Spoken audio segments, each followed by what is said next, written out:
Swastika. Hello, sir. Hello, ma'am. Congratulations. Hello. Thank you, sir. Hello, Swastika. Very warm welcome to An Academy. Big congratulations from An Academy side to you. Right, you have Thank you, ma'am. scored very well. बहुत ही tough competition था इस बार, तो बहुत अच्छा आपने score किया है। And यहाँ पे अनूप सर और मैं दोनों हम मिलकर के आपसे कुछ बेसिक क्वेश्चंस करेंगे, जो बेसिक बच्चों की क्वेरीज रहती हैं, जो कि 2025 में या 26 में अपीयर होने वाले हैं, जिससे कि उन्हें थोड़ा सा आपके थ्रू गाइडेंस एंड मोटिवेशन दोनों ही मिले। ठीक है। Yes, सो ma'am. फर्स्टली आपको कितना टाइम हो गया है अन अकेडमी ज्वाइन किए, एंड आपको अन अकेडमी ने क्या हेल्प किया है ड्यूरिंग योर प्रिपरेशन? मैम, मैं अन अकेडमी 2022 नवंबर में ज्वाइन किया था। ओके। एक्चुअली स्टार्टिंग में मैं उतना सीरियस नहीं थी, प्रोक्रेस्टिनेट कर रही थी कि करूँगी करूँगी। फिर जनवरी से 2023 जनवरी से मैं सीरियसली स्टार्ट की। ओके। तो उसके बाद से मैं सीरियसली कर रही थी। अन अकेडमी से सारा लेक्चर्स, आपका लेक्चर्स बायो रिलेटेड सुनी थी मैं सब कुछ। फिर मैम क्वेश्चन सॉल्व की थी। अप टू जून जुलाई तक मेरा सिलेबस खत्म हो गया था, before starting of third year of college. Okay. उसके बाद में थर्ड ईयर में बहुत प्रेशर रहता है बीएचयू में स्टडीज से रिलेटेड, सो रिकॉर्डेड लेक्चर सुनती थी और फिर जो पॉइंट वीक था उसका रिकॉर्डेड सुनती थी और प्रैक्टिस करती थी, रिविजन्स एंड क्वेश्चन सॉल्विंग वैसा की थी। फिर उसके बाद में मैथ्स, फिजिक्स, केमिस्ट्री में ज़्यादा फोकस की थी। पहले बायो का सिलेबस कंप्लीट की थी। ओके। ऑलराइट, तो कितना टाइम में आपका पूरा सिलेबस जो है वो कंप्लीट हो गया था, लाइक विद द कॉलेज? अपने कॉलेज के साथ साथ सब कुछ किया, तो कितना टाइम लगा अराउंड आपको सिलेबस कंप्लीट करने में? 5 to 6 मंथ्स लग गया बायो, बस ओनली बायो कंप्लीट करने में। ओनली बायो कंप्लीट करने में, लाइक विद कॉलेज अगर आप पढ़ना स्टार्ट कर रहे हैं तो आपको 5 to 6 मंथ्स तो लगेगा ही लगेगा, और उसके बाद बाकी सब्जेक्ट्स भी हमें करने होते हैं, हाँ, तो हमें साथ साथ उसमें भी फोकस करना पड़ेगा। तो मान के चले कि 7 to 8 मंथ्स पूरा अच्छे से डिटेल में सारी चीजें पढ़ने में हमें लगेगा ही लगेगा। Right, okay. So I think Swastika ने बताया कि वो बीएचयू से हैं, तो एक बार आप बता दीजिए कि आपने कौन सा कोर्स आप वहाँ पे कर रहे हैं बीएचयू में। हाँ जी। Ma'am BSc in zoology. Okay. All right. जी सर। तो ये जो बायोटेक की जो इतने बड़े सिलेबस होता है, जो मतलब बच्चों सिलेबस देखकर डर जाते हैं, तो इसी में वापस पढ़ना है, तो उसको कैसे हैंडल किया?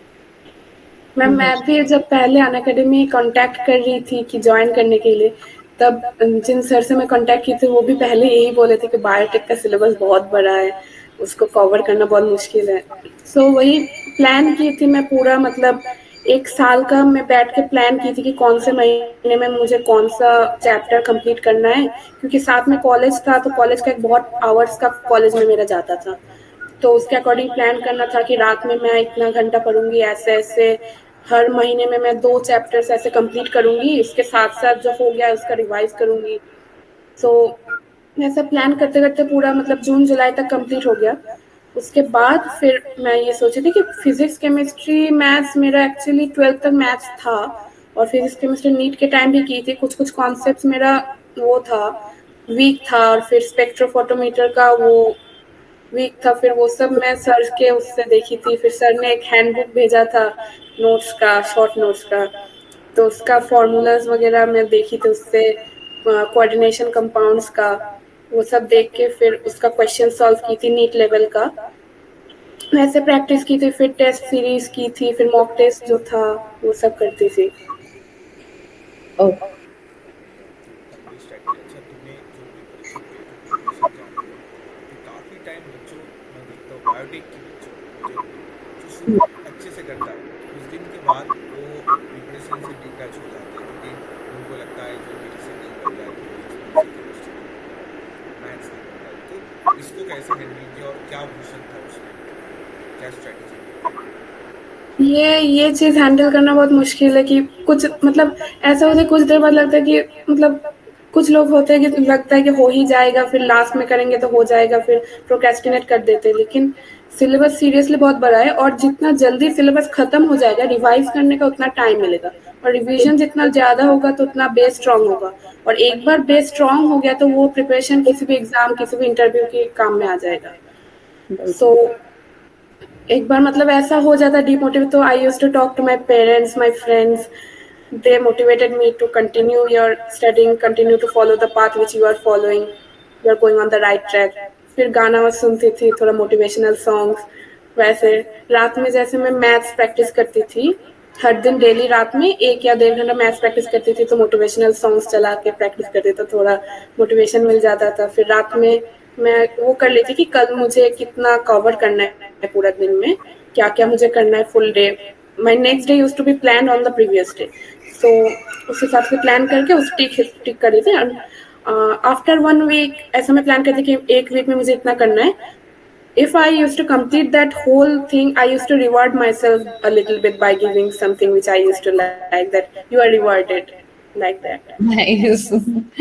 आई थिंक ये बहुत अच्छा है कि खुद को ही रिवॉर्ड करना चाहिए कि हाँ ठीक है, ये हमने कर लिया, ये अचीव कर लिया। तो गोल्स, अपने छोटे छोटे गोल्स बना के रखने छोटे-छोटे चाहिए। गोल्स। हाँ बिल्कुल बिल्कुल, ये और बहुत। अनअकैडमी सब्सक्रिप्शन का एक बेनिफिट है, वहाँ पे गोल का टारगेट भी देता है, जो तुम लास्ट 1 महीने में कितने स्टडी किया या यस, हर दिन कितने मिनट हाँ, स्टडी किया, यस। कितने क्वेश्चन प्रैक्टिस कर रहे हो। तो इससे हाँ, प्रिपरेशन को ट्रैक करना आसान हो जाता है। जो अगर 7 दिन नहीं कर रहा हूँ तो इसका हाँ, मतलब ऑल पीछे इंडिया चले लेवल में तो जाते बच्चे कर रहा है ना, तो उसमें सोचा जाओ चलो मैं पीछे जा रहा हूँ, हैं। ये हाँ। एक अच्छी बात है। बिल्कुल, बिल्कुल।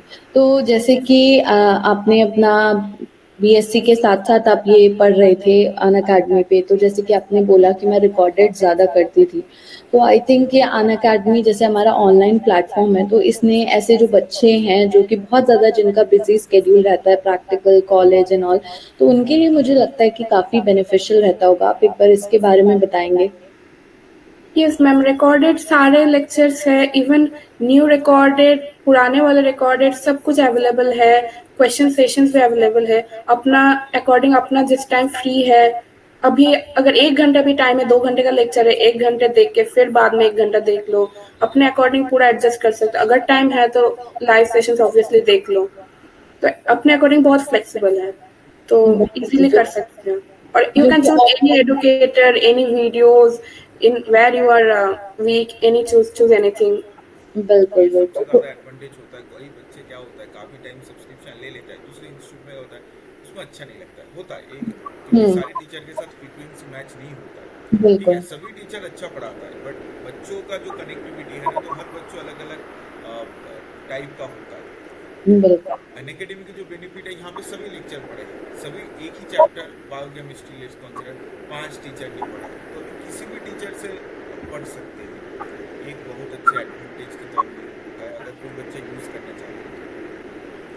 बिल्कुल। एक्चुअली सर ये होता भी है कि हर एक जो भी, जैसे आप भी टीचर हैं, तो हर एक एजुकेटर का पूरा टॉपिक ही, सारे जितने टॉपिक हैं वो सब बहुत स्ट्रॉन्ग हो, ये पॉसिबल नहीं होता। हमारे कुछ 5-6 यूनिट्स या 5-6 टॉपिक्स कुछ ऐसे होते हैं जो कि बहुत ज़्यादा स्ट्रॉन्ग होते हैं। वैसे अदर एजुकेटर के कुछ और स्ट्रॉन्ग होते हैं। तो वो चीज़ होती है कि हमको कि एक टॉपिक आपने यहाँ से पढ़ा, दूसरा आपने वहाँ से ले लिया, तो वो होता है कई बारी। तो आई थिंक वो भी बच्चों को काफ़ी ज़्यादा बेनिफिट मिलता है। वहीं पे अगर हम ऑफलाइन पे जाते हैं, तो ज़्यादातर ऑफलाइन में हमारे साथ यही होता है कि एक ही टीचर है, वो पूरा सिलेबस पढ़ा रहा है। तो कुछ चैप्टर्स उन्होंने बहुत अच्छे से डिटेल में समझाए, कुछ हो सकता है कि उन्होंने थोड़ा-सा उसको कम ही बेसिक एकदम करवा के और कंप्लीट कर दिया।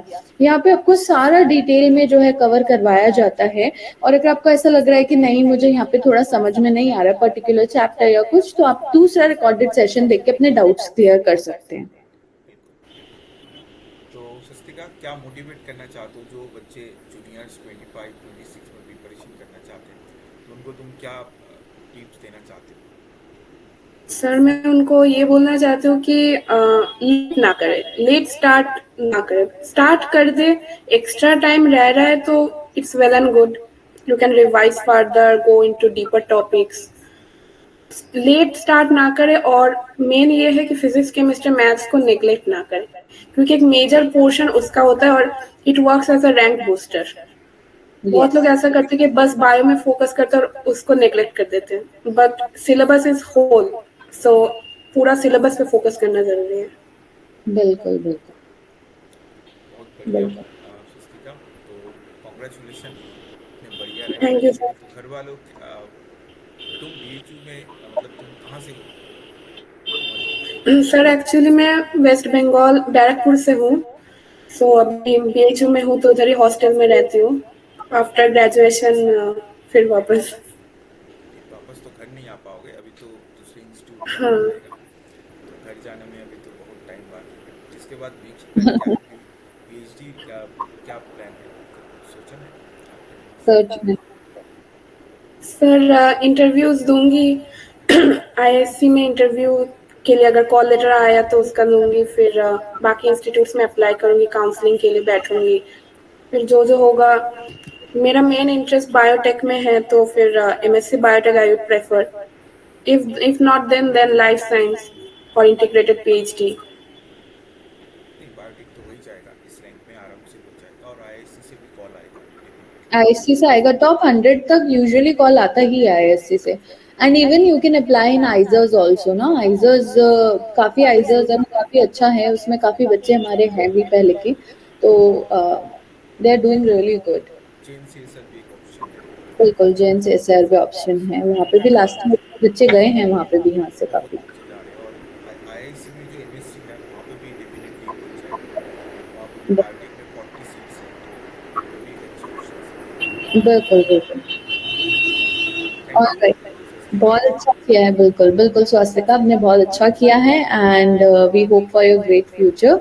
All the best for your great future. आप आगे भी अच्छा करेंगे, आपको अच्छा कॉलेज मिलेगा। जस्ट बी काम। एंड अभी थोड़ा 2-3 दिन थोड़ा है ना, अपने दिमाग को आप लोग सभी थोड़ा रेस्ट दीजिए, ठीक है? Yes ma'am. All the best, all the best. Thank you sir. Thank you sir, thank you.